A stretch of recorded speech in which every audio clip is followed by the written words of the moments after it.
Welcome to the Deep Dive.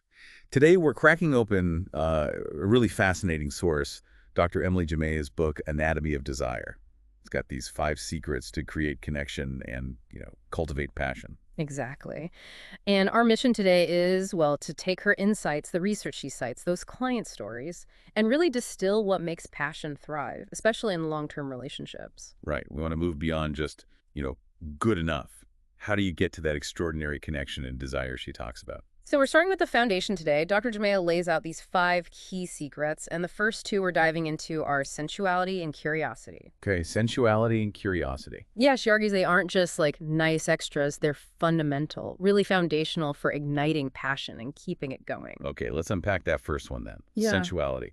What exactly does Dr. Jamea mean by sensuality or embodiment? She describes it as really experiencing ourselves, others, the world, mainly through our 5 senses. So not just thinking our way through life. Exactly. It's a deliberate contrast to how so many of us operate now, always in our heads. Yeah, you hear it all the time. Use your head, be rational. Right. And the book points out how that pushes us into this mind-body disconnect. We shift from human beings to human doings, as she puts it. And the result, passion diminishes. It just fades. But the interesting thing is she says we're actually born sensual. Right. Totally. Think about a baby. They explore everything with their senses, touch, taste, feel. Touch is the very first sense to form in the womb. So that capacity, that embodiment, it's innate. We just lose touch with it. We just need to reconnect. It's already there. But reconnecting, that's the tricky part today, isn't it? The book mentions one of the biggest hurdles is just quieting the mind, especially during sex. Oh, definitely. She even mentions consulting her former supervisor, Dr. Ruth Sherman, a sex therapist who practiced, well, before smartphones really took over everything, up until about 2008. And what did Dr. Sherman say? Was this mind-wandering common back then? It's quite telling. Dr. Sherman apparently couldn't recall a single client complaining about that specific issue, mind-wandering during sex. They had other concerns, sure, performance, body image. But not this constant mental chatter. Not like we hear about constantly now. It really puts our modern struggle into perspective. Yeah, the source material digs into this whole impact of constant distraction, multitasking. There are studies mentioned, like office workers focusing for only, 11 minutes? 11 minutes before an interruption, and then it takes a full 25 minutes to get back on track. Wow. And another study. Removing email for just 5 days. Reduced multitasking, increased focus, and lowered stress levels significantly. It makes sense. You train your brain for divided attention. How can you possibly focus on subtle sexual cues or sync up with your partner like that? You can't, really. Plus, all that context switching ramps up your stress response. It makes it harder to relax, harder to even get in the mood in the first place. Dr. Jamea says it's like we're just skimming through sex. Skimming instead of luxuriating. Okay, so how do we fight back? What's the solution offered? Cultivating an uninterrupted life sounds simple, but it's powerful. It means single tasking. So when you work, you just work. When you eat, you actually taste the food. Exactly. Pay attention to your body when you exercise. It's about deliberately, consciously re-inhabiting your body, like a child does, with that openness, that playfulness. And the idea is everyday sensuality boosts bedroom sensuality. Precisely. They feed each other. The book gives a great example, Lucas and Nina. Lucas felt really disconnected. Right, the rowing example. Yeah. When he started rowing again, he wasn't just thinking about it. He was feeling it. The boat, the water, his body adjusting automatically, his brain quieted down. And that personal embodiment helped him reconnect with Nina. Directly. It opened the door. It makes intuitive sense. If you're more present in your body, you can be more present with your partner. Is there research on this? Yep. A study is mentioned showing people who reported being more sensual in daily life also enjoyed sex significantly more than those who are more sort of cerebral about things. Interesting. The book also mentions experiencing awe as a way to get embodied. Yes. Like being in nature, looking at amazing art, architecture. Dr. Michelle Chioda's research has cited it, apparently, all balances the nervous system in a way that's neurologically quite similar to the state after orgasm. Wow, so it pulls you right into the present moment through your senses. Totally. Now, it's important to quickly distinguish this from mindfulness, as the book does. Mindfulness is often seen as more top-down. Like using awareness to manage your thoughts? Dr. Lori Brado's work, maybe? Exactly. Mindfulness is great for intrusive thoughts, quieting that chatter. But Dr. Peggy Kleinplatz's research on optimal sex suggests embodiment is more bottom-up. Meaning? Full sensory immersion, losing Yeah. yourself in the experience. Dr. Jamea argues that's what takes sex from just good to potentially extraordinary. Mindfulness helps, but embodiment transforms. Okay, so the big takeaway on sensuality is it's about consciously bringing sensory awareness and, crucially, non-sexual touch into your daily life. That primes the pump, so to speak. It primes your nervous system, deepens connection, and makes that extraordinary sexual experience possible. You can't just flip a switch. Right. So building on that, Yeah. how do we apply this within the relationship? The book talks a lot about touch, specifically. A lot. Because think about it. Constant anxiety keeps that fight or flight system humming, makes real connection hard. But conscious, affectionate touch that calms things down. It helps regulate the nervous system. It fosters that feeling of safety, of connection. The client stories here sound really powerful, like the couple gardening. Oh, yeah, getting dirty together, sharing the sensory stuff, the Yeah. sun, the colors, feeling accomplished. Then they showered together. And that shared embodied experience outside the bedroom. Led directly to this gentle, slow, amazing sex in the bedroom. It wasn't forced, it just flowed from that shared sensory moment. Then there was Mabel, turning up the affection during the day. Right, like a real French kiss before work, a simple thigh massage while watching TV. She found it wasn't just nice, it sent a signal. I'm interested. And it helped her get into her body, ready for sex later. And Katerina, dancing naked with her boyfriend. Yeah. Skin on skin, movement, music, even the absurdity of it. Started with laughter, she said, but then shifted into this really serious, synced up, erotic connection. These examples really hit home that sensuality isn't just about sex itself. What about people who say, oh, I'm just not a touchy-feely person? The book pushes back on that gently. It argues we are born touchy-feely. Infants need touch for survival. Yes, there are individual differences, but we can absolutely reconnect with that capacity. Is there evidence for that, even if you don't think you're touchy-feely? There is. A 2021 study is mentioned that found a strong link between touch and well-being, even for people who value their distance and autonomy. Touch is just good for us, for our nervous system, for connection. Like with Lucas and Nina again. Nina noticed the change after he started rowing. She did. Longer hugs, real kisses, more spooning. It wasn't just random. It reflected his increased presence, his embodiment. So actionable things people can do, daily rituals. Yes, mini rituals, like a 5-second hug where you're both actually present, a lingering kiss, deliberately choosing to snuggle on the couch instead of sitting at opposite ends. It's the consistency of that non-sexual touch that matters. Absolutely. It primes those pleasure pathways. It builds the connection, the readiness. You can't expect to go from zero touch to mind-blowing sex. You build the capacity. The book also described a quarterly exercise, sitting opposite each other. Yeah, in stillness, eye contact, holding hands, breathing deeply together, really noticing the little things, their face, skin temperature, texture, scent, even the taste during a kiss. That sounds intense but grounding. It is. It calms the body, syncs you up. The story of Keiko and Obe using it during an argument to reconnect is really powerful. It shifts the energy. So for relational sensuality, the message is, consistent, conscious, non-sexual touch isn't optional if you want extraordinary sex. It's essential prep work. Couldn't have said it better myself. It builds the foundation. Okay, so we've got sensuality, getting back in our bodies, using touch.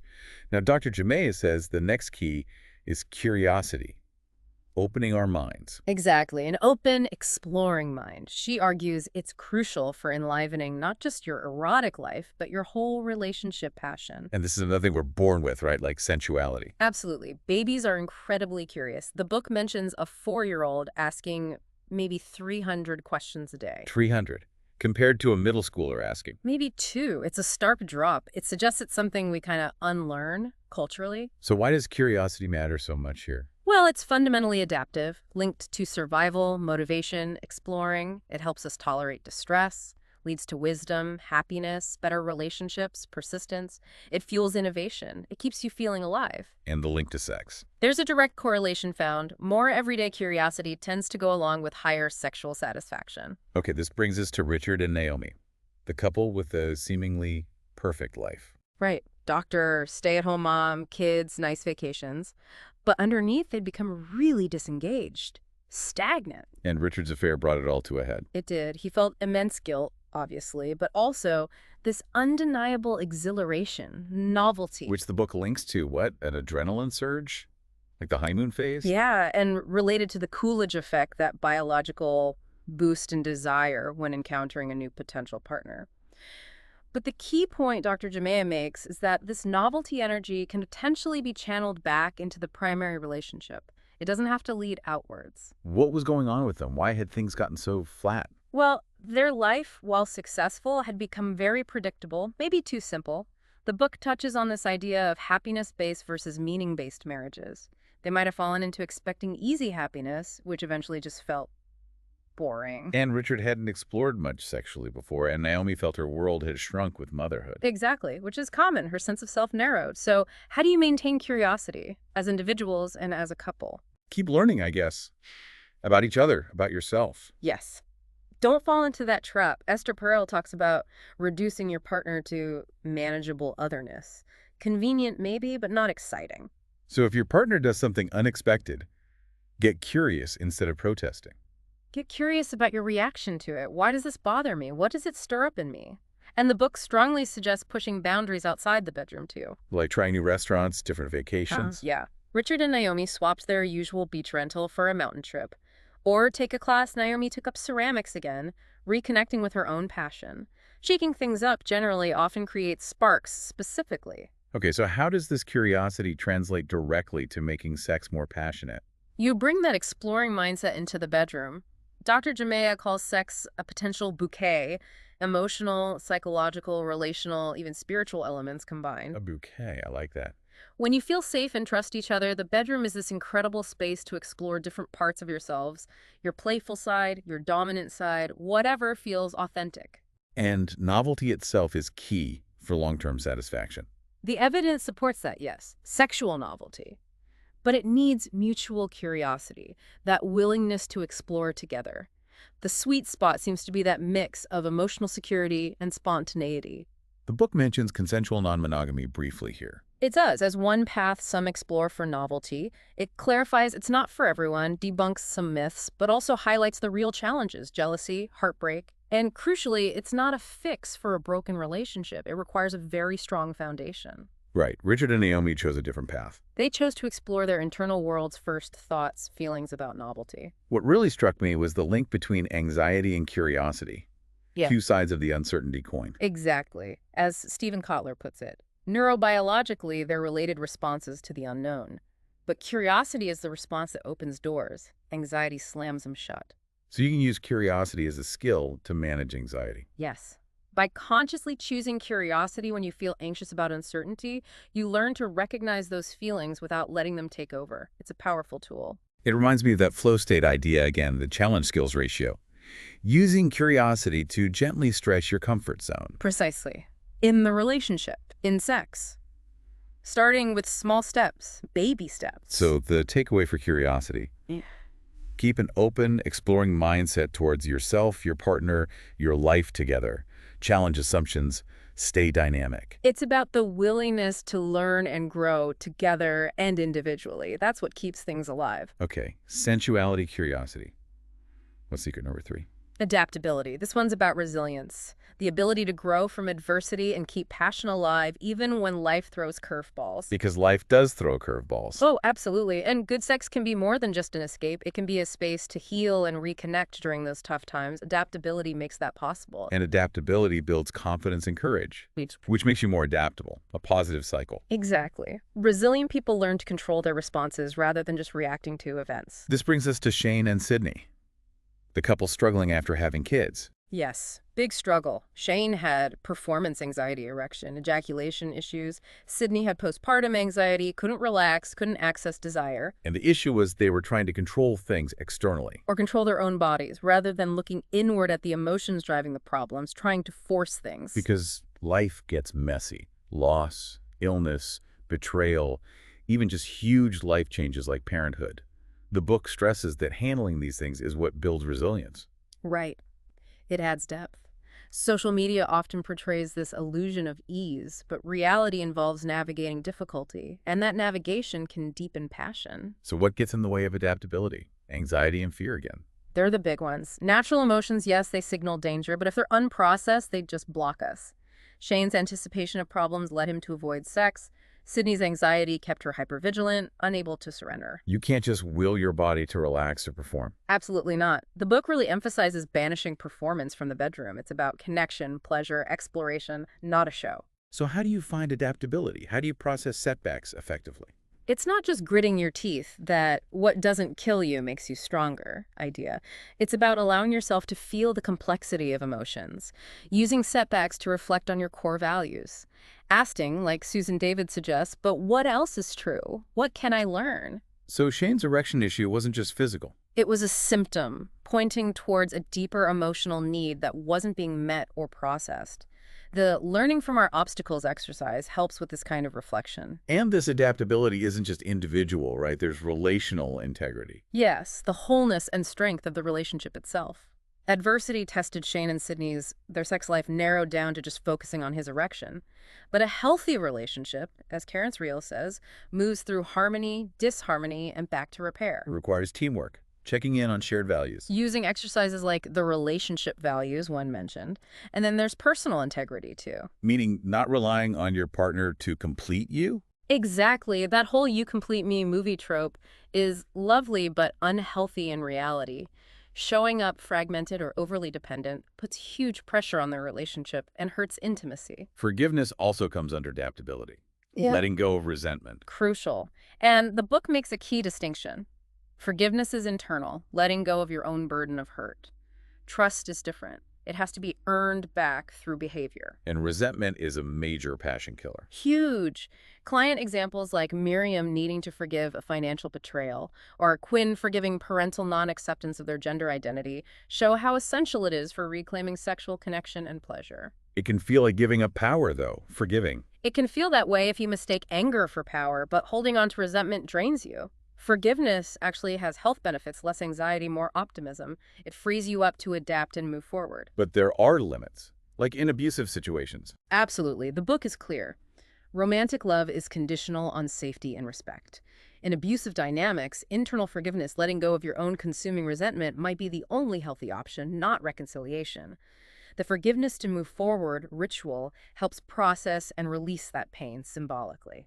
Okay, and the final piece of adaptability is social support. Yes, hugely important. The book quotes Esther Perel again, expecting one partner to be your entire village is unrealistic and crushing. Kills desire. Totally. Strong social networks outside the relationship are linked to well-being, health, satisfaction, and crucially, resilience during hard times.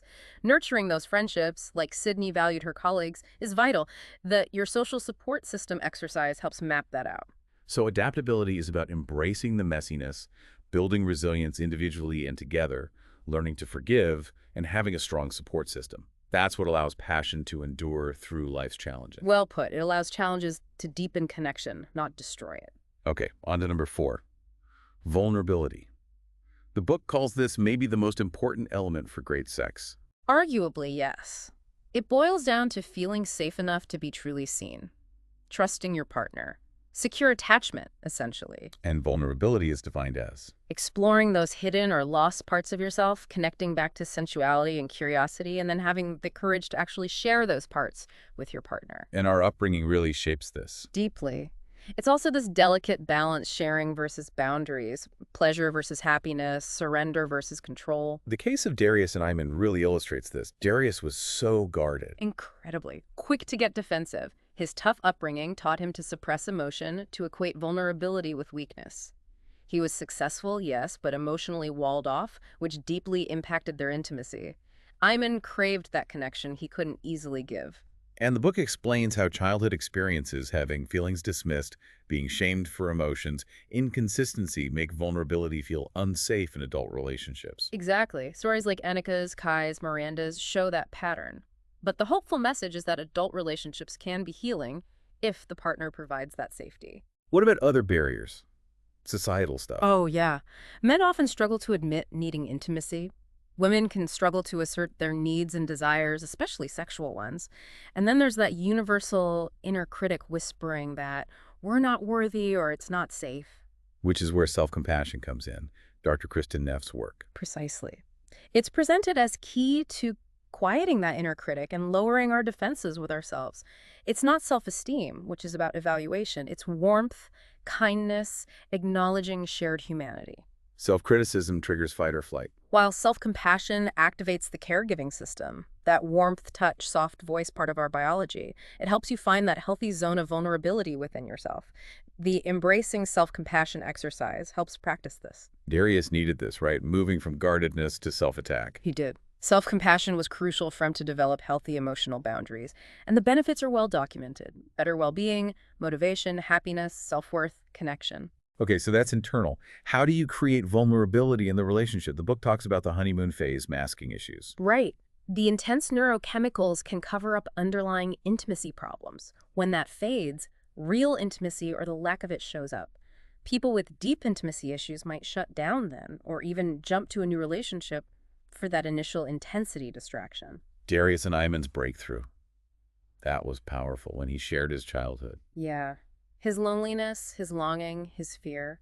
And Iman's response, just holding him, stroking his back, receiving it without judgment, that created profound intimacy. It allowed for deep emotional connection, even tears during sex later. It took courage for him to go there. But there's a balance needed in adult vulnerability, not just dumping everything. Absolutely. Moderation is key. Adults need to be able to self-soothe, too. You can't expect your partner to manage all your emotions. Overly needy behavior can kill desire, creating a sort of parent-child dynamic. So healthy vulnerability is mutual, being a secure base for your partner too. Yes, and knowing when to lean on them versus when to regulate yourself. The assessing relationship vulnerability exercise helps reflect on that mutuality. Do you create safety for your partner? How do you respond when they share? It's internal and interpersonal. Knowing when to self-soothe is part of healthy differentiation. Exactly. And Darius and Amen. The book describes them later as radiant, connected. Sex involved eye contact, happy tears, feeling truly seen. And this vulnerability brings a different kind of intensity to long-term relationships. Depth, not just flash. Right. Shallow puts her noisy, but still waters run deep. Mature, emotion-driven sex can be more meaningful, even transcendent, than that early-stage neurochemical rush. The book mentions pleasure versus happiness enjoyment, dopamine versus serotonin. Yeah, Dr. Robert Lustig's distinction. Pleasure is visceral, short-lived. Happiness or enjoyment is more ethereal, long-term, adds complexity to who you are. We need both. Vulnerability helps find that balance. Darius leaned into his complexity and it deepened everything. It deepened the relationship and reinvigorated their sex life. So, vulnerability may be the core ingredient. Courage, self-exploration, safety, trust, being truly seen. It's fundamental for that extraordinary, deeply meaningful connection. Okay, that leads us to the fifth and final secret. Attunement. Being in sync. Being in sync, deeply connected, feeling understood, working with your partner as a team. Not my needs versus your needs, like Yeah. Sloan initially saw Cameron's request. Exactly. She saw his desire for oral sex through this negative filter, initially anti-feminism, inequality instead of as something to explore together. Attuned couples feel on the same page. Lack of attunement feels disconnected, unheard. And attuned couples know how to get back in sync when they drift. Yes, they redevote, refocus, they maintain that relational flow, which helps the erotic flow. Our family background shapes this too. Definitely. Cameron learned to ignore his mom's moods. Sloane became hyper-aware of her dad's. Those patterns show up later. The book argues society's focus on individual needs can actually hinder attunement. It suggests that sometimes the pendulum swings too far towards the self, making it harder to consider and accommodate a partner's needs, which is essential for relationship health. Contrasts it with historical village support. Sloan and Cameron again. Right. Her automatic negative reaction. Oral sex, yeah.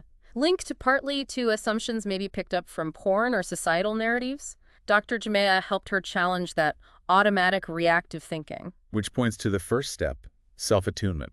Tuning into yourself first. Absolutely crucial. Your own body, sensations, thoughts, feelings. The tuning into your thoughts, feelings, and behaviors chart exercise is designed for this pausing, examining automatic thoughts, finding balanced alternatives. It's a skill for life, not just sex. And then you extend that skill to your partner. Relational attunement. Exactly. But it starts with you. Relational attunement builds on that individual awareness. And this is actually biological. Nervous system syncing up. It is. Physiological synchrony. Heart rates, breathing patterns. It correlates with higher relationship quality, empathy. One study showed couples with higher sexual satisfaction synced more during mirroring exercises. Interesting that women's heart rates often followed men's in that study. Maybe reading cues better. Potentially. Women often are more attuned to nonverbal cues, generally speaking. The book uses a dance analogy. Salsa. Yeah, the author's experience with her regular salsa partner. Attunement means you can lose yourself, read subtle cues without thinking, respond helpfully instead of reacting badly, less pressure on words, more on reading the nonverbal music between you. And the relational attunement exercise mimics this, sitting face to face. Yes, eye contact, holding hands, breathing together, holding awareness for both of you simultaneously calms the body, syncs nervous systems, helps reconnect. It was apparently transformational for Sloane and Cameron. So how do you practice attunement during sex? Go slow, really slow, snail's pace. Don't get hung up on a rigid start, middle, end. Pause, pick up later. Keep eyes and ears open, notice breathing, nonverbal cues, body shifts in your partner and yourself. It sounds like it might feel awkward at first. It probably will. You're learning a new way of paying attention. But persistence leads to effortlessness. The mind quiets because it's fully engaged in the experience, not wandering off. Like Chloe with chronic pain. Her partner's attunement helped her surrender. Exactly. His attuned touch, often massage, calmed her nervous system enough for her to access pleasure during sex, finding that sweet escape. This connects back to flow again. Losing self-consciousness. Yes. Merging action and awareness, becoming one with the experience, the partner, like a surfer on a wave. The book argues attunement makes this possible during sex with someone you love and trust. And attunement helps you handle sexual hiccups. Definitely. A flexible, go-with-the-flow attitude means minor issues don't become major dramas. Curious, open minds about sexual growth, being attuned, that allows couples to surrender into flow, into that blissful, synchronous connection. Wow. Okay. So that's the 5 secrets from Dr. Jamea's Anatomy of Desire. Sensuality. Reconnecting with the body, the power of touch, Curiosity. keeping that open, exploring mind, Adaptability. building resilience, navigating challenges together, Vulnerability. the courage to be seen, fostering deep trust, and attunement, learning to be truly in sync. And as the book makes clear, this isn't about finding some perfect mythical partner where passion just happens. It's about intentional work. With the partner you have, putting in the effort, the practice to build something extraordinary and lasting. These aren't just concepts. They feel like actual skills you can learn. Absolutely. Skills that can transform not just sex, but the whole connection. So let's leave our listeners with a provocative thought. If bringing this kind of intentional presence, curiosity, adaptability, courage, and synchrony into our most intimate moments can unlock such profound connection, how else could these principles transform other parts of your life, your other relationships? What's one small step you could take today to invite a little more of these qualities in?